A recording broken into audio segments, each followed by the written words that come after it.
প্রিয় দর্শক, আজকে অনেক গুরুত্বপূর্ণ একটি বিষয় নিয়ে আলোচনা করব। আজকের বিষয়টি হলো তৃতীয় বিশ্বযুদ্ধ এবং ইমাম মাহদী আলাইহিসসালাম। আজ পর্যন্ত পৃথিবীতে প্রায় 15,000 ইমাম মাহদী আলাইহিসসালামের আবির্ভাব ঘটেছে। নাউযু বিল্লাহি মিন যালিক।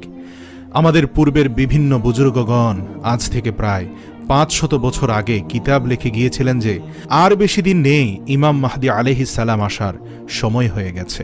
কিন্তু এই পর্যন্ত 500 বছর চলে গেল, আমাদের দেশে কিছু কিছু মানুষ আছে যারা ইমাম মাহদী আলাইহিসসালাম আসবে এই জন্য তাদের কাজকর্ম ছেড়ে দিয়ে অপেক্ষায় আছে যে ইমাম মাহদী আলাইহিসসালাম আসবেন এবং আমরা তার সাথে সংযুক্ত হব এবং সারা পৃথিবী আমরা জয় করে নেব।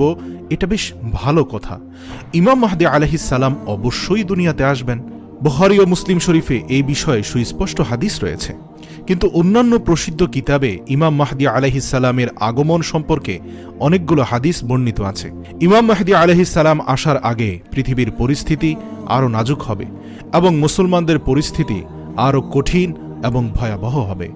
আজকে আমরা মুসলমানদের অবস্থাগুলো দেখতে পাচ্ছি। পৃথিবীর পূর্ব থেকে পশ্চিম, উত্তর থেকে দক্ষিণ, চতুর্দিক থেকে মুসলমানরা নির্যাতিত, নিপীড়িত। যে সিরিয়া, শাম সম্পর্কে বিশ্বনবী দোয়া করে বলেছিলেন, আল্লাহুম্মা বারিক লানা ফি শাম। অসংখ্য পয়গম্বর যে সিরিয়ার শামে এসেছিলেন, আজকে সেই সিরিয়ার অবস্থা ভয়াবহ। এছাড়াও বর্তমানে সারা পৃথিবীর অবস্থাও ভয়াবহ। বিশ্বনবী সাল্লাল্লাহু আলাইহি ওয়াসাল্লাম বলেছেন, ততক্ষণ পর্যন্ত পৃথিবীতে কিয়ামত হবে না যতক্ষণ পর্যন্ত 5টি যুদ্ধ না হয়। এক্ষেত্রে রাসূলুল্লাহ সাল্লাল্লাহু আলাইহি ওয়াসাল্লাম নিজেই বলে গিয়েছেন যে 2টা যুদ্ধ তিনি আসার পূর্বেই হয়ে গিয়েছে, তাহলে আর 3টি যুদ্ধ বাকি থাকে। সাধারণত আমরা সবাই জানি পৃথিবীতে এ পর্যন্ত 2টি বিশ্বযুদ্ধ হয়ে গিয়েছে। এখন আমরা 3 নম্বর যুদ্ধের জন্য অপেক্ষারত। এই তৃতীয় যুদ্ধ নিয়ে কথা। আসলে এই তৃতীয় যুদ্ধ কাদের সাথে হবে এবং কে করবে? অনেকেই বলেছেন তৃতীয় বিশ্বযুদ্ধ মানেই হল ইমাম মাহদী আলাইহিসসালামের আগমন এবং ইমাম মাহদী আলাইহিসসালাম কর্তৃক সারা দুনিয়ার নাস্তিক এবং কাফেরদের বিপক্ষের যুদ্ধ। আবার অনেকেই বলেছেন এই যুদ্ধটি হল সাইয়েদনা হযরত ঈসা আলাইহিসসালামের যুদ্ধ। আর বর্তমান বিশ্লেষকগণ বলেন তৃতীয় যুদ্ধটি হল বিশেষ করে যুক্তরাষ্ট্র, রাশিয়া, ইরাক, ইরান এবং সারা পৃথিবী জুড়ে যে যুদ্ধটি হবে সেটি। বিশেষজ্ঞগণ বলেন এই যুদ্ধটি হবে পারমাণবিক অস্ত্রের যুদ্ধ। এখন তো সাধারণত মিসাইল, আত্মঘাতী বোমা হামলা, বিভিন্ন ধরনের যুদ্ধ হয়ে থাকে, কিন্তু ওই যুদ্ধটি হবে পারমাণবিক অস্ত্রের যুদ্ধ, যে যুদ্ধে পৃথিবীর প্রায় 1/3 মানুষ মারা যাবে এবং সেই সাথে পৃথিবী থেকে অনেক ধরনের প্রাণীও বিলুপ্ত হয়ে যাবে। প্রিয় দর্শক, আবার অনেক আলেম ওলামা বলছেন পারমাণবিক যুদ্ধ নয়, সেটি হবে এক মহামারী ভাইরাসের যুদ্ধ। ইতিমধ্যে করোনা ভাইরাস পুরো বিশ্বকে আতঙ্কিত করে রেখেছে। প্রতিটি দেশ এখন বড় ধরনের বিপর্যয় এবং গণমৃত্যুর অপেক্ষা প্রহর গুনছে। এটি যেন কোনো অংশে একটি বিশ্বযুদ্ধ থেকে কম নয়। অনেক গবেষণায় পাওয়া যায় সে সময় প্রায় সকল ধরনের প্রাণী বিলুপ্ত হয়ে যাওয়ার সম্ভাবনা থাকলেও একটি প্রাণী জীবিত থাকবে, সেই প্রাণীটি হলো তেলাপোকা। তাহলে বোঝা গেল আজকে পৃথিবীর যে পরিস্থিতি, তার ফলে তৃতীয় বিশ্বযুদ্ধ হতেই পারে। এই তৃতীয় বিশ্বযুদ্ধ কখন শুরু হবে, কিভাবে হবে, তখন ইমাম মাহদী আলাইহিসসালাম পৃথিবীতে আগমন করবেন এটি আমরা নিশ্চিত, কিন্তু দিনক্ষণটি এখনও নিশ্চিত নয়। বিশ্বনবী হযরত মুহাম্মদ সাল্লাল্লাহু আলাইহি ওয়াসাল্লাম অন্য একটি হাদিসের মধ্যে বলেছেন, হযরত ইমাম মাহদী আলাইহিসসালাম এর আবির্ভাব ততক্ষণ পর্যন্ত ঘটবে না যতক্ষণ পর্যন্ত পৃথিবীর 1/3 মানুষকে হত্যা করা হবে এবং তখন পৃথিবীর 1/3 মানুষ জীবিত থাকবে। অবশ্যই রাসূল সাল্লাল্লাহু আলাইহি ওয়াসাল্লামের হাদিস নিঃসন্দেহে সঠিক এবং বর্তমান আমরা এগুলো ঘটার উপক্রম এবং প্রস্তুতি চোখের সামনেই দেখতে পাচ্ছি। করোনা ভাইরাস দিয়েই যেন এই সংকট এবং বড় ধরনের বিপর্যয়ের সূত্রপাত হয়ে গেল। এবং বুখারীর হাদিসে পাওয়া যায় রাসূল সাল্লাল্লাহু আলাইহি ওয়াসাল্লাম বলেছেন, ইমাম মাহদী আলাইহিসসালাম এর আগমনের পূর্বে ফুরাত নদী শুকিয়ে যাবে। অর্থাৎ তৃতীয় বিশ্বযুদ্ধ হবার আগে মানুষ কি নিয়ে যুদ্ধ করবে তা হলো এই ফুরাত নদী শুকিয়ে যাবে এবং ওইখান থেকে একটি স্বর্ণের খনি বের হবে। এই স্বর্ণের খনি আত্মসাৎ করার জন্য মানুষ একে অপরের সাথে যুদ্ধ করবে। তার ফলে 1/3 মানুষ মারা যাবে এবং 1/3 মানুষ পৃথিবীতে জীবিত থাকবে। ইমাম মাহদী আলাইহিসসালাম পৃথিবীতে আগমনের পূর্বে আরও কয়েকটি আলামত আছে। তার মধ্যে একটি হলো রমজান মাসে এক বিকট আওয়াজ হবে এবং এই বিকট আওয়াজের ফলে 70,000 মানুষ অন্ধ হবে, 70,000 মানুষ বিকলাঙ্গ হবে, 70,000 মানুষ বধির হয়ে যাবে।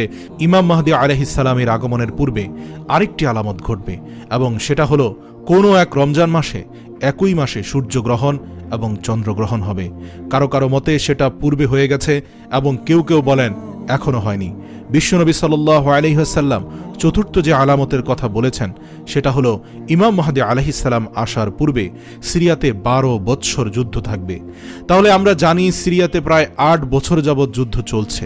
তাহলে রাসূল সাল্লাল্লাহু আলাইহি ওয়াসাল্লামের মতে এই আলামত হতে আর 3 থেকে 4 বছর সময় বাকি আছে। ইমাম মাহদী আলাইহিস সালাম আসার পূর্বে আরেকটি আলামত ঘটবে, তা হলো আরবের একজন খলিফা মারা যাবে এবং তারপর খলিফার 3 ছেলে সম্পদ নিয়ে লড়াই করবে। অবশেষে তাদের 3 জনের মধ্যে কেউই খলিফা হতে পারবে না। আমরা জানি বর্তমানে আরবের সর্বাধিক রাজনৈতিক সংকটময় পরিস্থিতি বিরাজ করছে। মোহাম্মদ বিন সালমান একের পর এক অবৈধ কাজগুলো নিঃসংকোচে করে যাচ্ছেন। আমরা জানি বর্তমান প্রিন্স হলো সালমান বিন আব্দুল আজিজ এবং ক্রাউন প্রিন্স হলো তার ছেলে মোহাম্মদ বিন সালমান। তার আগে ক্রাউন প্রিন্স হিসেবে দায়িত্বরত ছিল প্রিন্স নায়েফ, কিন্তু মোহাম্মদ বিন সালমান বিভিন্নভাবে তাকে সরিয়ে দিয়েছে। তাহলে আমরা দেখতে পাই হাদিসের বর্ণনা অনুযায়ী সালমান বিন আব্দুল আজিজ হলেন সেই খলিফা এবং তার 3 পুত্রও রয়েছে। এবং এর থেকে আমরা বুঝতে পারি সালমান বিন আব্দুল আজিজ মারা যাওয়ার পর ইমাম মেহদী আলাইহিস সালামের আগমন ঘটবে। এর আবির্ভাব ঘটার পূর্বে আরেকটি আলামত ঘটবে, সেটা হলো হজের মৌসুমে হত্যা যুদ্ধ চালানো হবে। আমরা যদি লক্ষ্য করে দেখতে পাই তাহলে আজকে কিন্তু আরবের অবস্থা কিছুটা এরকম এবং এগুলোই হচ্ছে ইমাম মাহদী আলাইহিস সালাম আসার পূর্বাভাস। ইমাম মাহদী আলাইহিস সালাম আসবেন, এসে তিনি জামজাম এবং হাতিমে কাবা এর মাঝখানে দাঁড়াবেন। ওনার চেহারা সম্পর্কে বিশ্বনবী সাল্লাল্লাহু আলাইহি ওয়াসাল্লাম বলেছেন ওনার কপাল খুব চওড়া হবে, নাক খাড়া হবে, ওনার চেহারা একেবারে উজ্জ্বল হবে না, মাঝামাঝি হবে। উনি অতি লম্বা হবেন না এবং অতি খাটোও হবেন না। উনি যখন সবার সাথে দাঁড়াবেন তখন ওনাকে সবার থেকে বড় দেখা যাবে, যা রাসূল সাল্লাল্লাহু আলাইহি ওয়াসাল্লামের ভেতরেও ছিল। উনি অতি সুস্বাস্থ্যবান হবেন না, মাঝামাঝি অবস্থায় থাকবেন। আল্লাহ পাক রব্বুল আলামিন যত পয়গাম্বর দুনিয়াতে পাঠিয়েছেন সেই পয়গাম্বরকে ওই জামানার সবচেয়ে সুন্দর বানিয়ে পাঠিয়েছেন।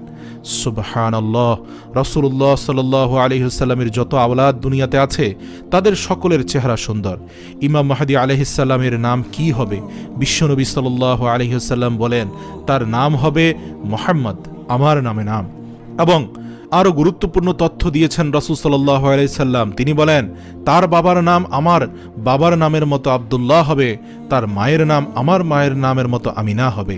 হযরত ইমাম মাহদী আলাইহিস সালাম যখন আসবেন তখন তিনি মদিনা থেকে মক্কায় আসবেন এবং মানুষ তার নিকট হাতে হাত রেখে বায়াত হতে যাবে এবং মানুষ তাকে দেখেই চিনে ফেলবে এবং বলবে এই হলো আমাদের নেতা। মুসলমানগণ যখন এই আওয়াজ শুনবে তখন চতুর্দিক থেকে মুসলমানগণ দলে দলে তার কাছে বায়াত গ্রহণের জন্য এসে ভিড় করবে। তিরমিজি শরীফে রাসূল সাল্লাল্লাহু আলাইহি ওয়াসাল্লাম বলেন খোরাসান থেকে এক কালো পতাকাধারী বাহিনী যাবে এবং তোমরা সেখানে এসে ইমাম মাহদী আলাইহিস সালামকে খুঁজবে। এই কালো পতাকাধারী দল পৃথিবীতে যে কতবার এসেছে এবং প্রত্যেকেই নিজেকে ইমাম মাহদী আলাইহিস সালাম দাবি করেছে। বনু আব্বাসিয়া নামে একটি দল ছিল এবং তাদের পতাকাও ছিল কালো। তখন তারা অনেকেই নিজেকে ইমাম মাহদী আলাইহিস সালাম বলে দাবি করেছিল। আবার কিছুদিন আগে একটি দল বের হয়েছিল, তার নাম ছিল আইএস এবং তারাও নিজেদেরকে ইমাম মাহদী আলাইহিস সালাম বলে দাবি করেছিল।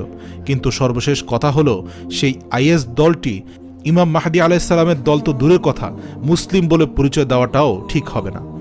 কিন্তু সর্বশেষ কথা হলো ইমাম মাহদী আলাইহিস সালাম যে আসবে তার অনেক নমুনা ঘটে গেছে। কিছুদিন আগে 2020 সালকে মুসলমানদের জন্য স্মরণীয় একটি সাল বলা হয়েছিল, কারণ ডোনাল্ড ট্রাম্প তালেবানদের সাথে একটি শান্তি চুক্তি করেছিল এবং এটাই হলো ইমাম মাহদী আলাইহিস সালাম আসার পূর্বাভাস। কেননা বিশ্বনবী সাল্লাল্লাহু আলাইহি ওয়াসাল্লাম বলেছেন আমার উম্মতের মাঝে এমন একটি দল থাকবে যে দলগুলো কিয়ামত পর্যন্ত অপশক্তি প্রয়োগকারী দলগুলোর উপর বিজয়ী হবে। দেখুন তালেবানদের অনেক চেষ্টা সাধনার পর কিন্তু তাদের কাছে আমেরিকা হার মানতে বাধ্য হয়েছে, তাদের ধ্বংস করতে পারেনি। এমনকি ব্রিটিশ, রাশিয়া এবং সর্বশেষ যুক্তরাষ্ট্র পর্যন্ত পরাজয় বরণ করেছে। তালেবানদের ধ্বংস করে দিতে চেয়েছিল, কিন্তু অবশেষে তারা শক্তি সমর্থ হারিয়ে আপোস করতে বাধ্য হলো। তাদের পকেটে থেকে যাওয়া মেসোয়াক, মাথায় থাকা পাগড়ি, চেহারার সুন্দর দাড়ি, সম্পূর্ণ সাধারণ মানুষ তারা, কিন্তু তাদের শক্তি কি? তাদের শক্তি হলো ঈমান। তালেবান নেতার নাম হলো শাইখুল হাদিস। তিনি সারা বিশ্বে মানুষদের সামনে এ কথা প্রমাণ করেছেন যে তারা জঙ্গিবাদ নয়, বরং শান্তিপূর্ণ এবং সভ্যতা, সহনশীলতা এবং বিভিন্ন ধর্মের মানুষের সাথে সৌহার্দ্য সম্প্রীতিতে বিশ্বাসী। এবং তালেবানদের মধ্যে এই কর্মকাণ্ড পরিলক্ষিত হয়, তারা কট্টরপন্থী নয়। সুপ্রিয় দর্শক, ইমাম মাহদী আলাইহিস সালাম পৃথিবীতে আসবে, এই নিয়ে হতাশ হবার কিছু নেই। কারণ সুফিয়ান সাউরি বলেন, যদি ইমাম মাহদী আলাইহিস সালাম আমার ঘরের সামনে দিয়ে যায়, তাহলে আমরা তাকে ডাক দিব না। কারণ উনি যে ইমাম মাহদী আলাইহিস সালাম, সেটা আল্লাহ তাআলা মানুষের সামনে এমনিতেই প্রকাশ করে দিবেন। ইমাম মাহদী আলাইহিস সালাম যখন মক্কাতে আসবেন, তখন চতুর্দিক থেকে লোকজন আসবে। বিশেষ করে সিরিয়া থেকে কালব গোত্রের কিছু মানুষ ইমাম মাহদী আলাইহিস সালামকে প্রতিহত করার জন্য আসবে। নবী করিম সাল্লাল্লাহু আলাইহি সাল্লাম বলেন, যখন তারা আসবে তখন আল্লাহ তাআলা তাদের মাটিতে ধসে দিবেন। এই দিক দিয়ে আরবের মধ্যে কিছু লোক, অর্থাৎ বাদশার ছেলেরা, ইমাম মাহদী আলাইহিস সালামের বিরোধিতা করবে এবং আল্লাহ তাআলা তাদের ধ্বংস করে দিবেন। দুনিয়ার কোনো পারমাণবিক অস্ত্র, কোনো ড্রোন হামলা, কোনো আত্মঘাতী হামলা, কোনো অপচেষ্টা এবং দুনিয়ার কোনো শক্তি, আল্লাহ রাব্বুল আলামিনের অসংখ্য দয়ায় ইমাম মাহদী আলাইহিস সালাম যাবতীয় বিপদ থেকে রক্ষা পেয়ে যাবেন। দুনিয়ার কোন শক্তি ইমাম মাহদী আলাইহিস সালামের বাহিনীদের ফেরাতে পারবে না। ইমাম মাহদী আলাইহিস সালাম এর বাহিনীরা জয়ী হবেন এবং পুরো পৃথিবীতে তারা ইসলামের শাসন কায়েম করবেন। এবং ইমাম মাহদী আলাইহিস সালামের সময় আল্লাহ মানুষদের এত বেশি পরিমাণ বরকত দিবেন যে পৃথিবীতে তখন কোনো গরিব থাকবে না। আজকের আলোচনার দ্বারা আমরা বুঝতে পারলাম, ইনশাআল্লাহ ইমাম মাহদী আলাইহিস সালাম দুনিয়াতে আসবেন এবং তার আসার সময় অতি নিকটবর্তী। কিন্তু কখন আসবে তা একমাত্র আল্লাহ তাআলা জানেন। অনেকে যেমন বলেন 1 বছর পর, 2 বছর পর, অমুক সাল। আসলে চূড়ান্ত সত্য কথা হচ্ছে আল্লাহই ভালো জানেন। আল্লাহ তাআলা আমাদের বোঝার তৌফিক দান করুন।